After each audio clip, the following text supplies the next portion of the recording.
আচ্ছা, তো এবার আমি যে রিঅ্যাকশনটা দেখাতে চলেছি, বা রিঅ্যাকশন ঠিক না, একটা ঘটনা ব্যাখ্যা করতে চলেছি, তার জন্য আমি দুটো দেশলাই কাঠি নেব আর এটাকে জ্বালিয়ে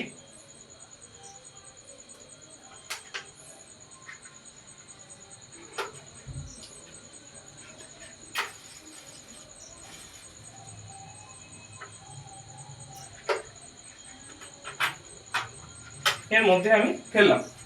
এবার যদি আমি এটাকে ঝাঁকাইও কোনো সমস্যা নেই, কিন্তু এবার আমি ব্যাপারটাকে চেপে ধরলাম। আশা করি প্রত্যেকে দেখতে দেখতে পাচ্ছিস, ক্লিয়ার দেখতে পাচ্ছিস। যদি আমি প্রেশারটা ছেড়ে দিই, পুরো ফগি হয়ে গেল, তাই না? জায়গাটা স্মোকি হয়ে গেল।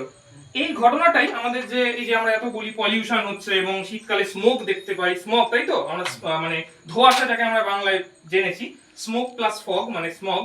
তো বিষয়টা কিন্তু তৈরিটা ঠিক এইভাবেই, মানে যখন আমি চাপ দিচ্ছি ভেতরের আয়তনটা কমছে এবং আয়তন কমার জন্য প্রেসার বাড়ছে, প্রেসার বাড়লে টেম্পারেচার বাড়ে।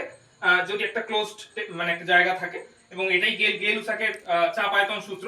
তো এইটা যখন চাপটা আমি ছাড়ছি, মানে চাপটা যখন রিলিজ হচ্ছে আবার, তখন কি হলো, এই যে জলটা কিছুটা বাষ্প হয়ে গেছিল, পলিউটেন্টকে ঘিরে ওরা একটা এরকম ক্লাউডি একটা নেচার তৈরি করলো।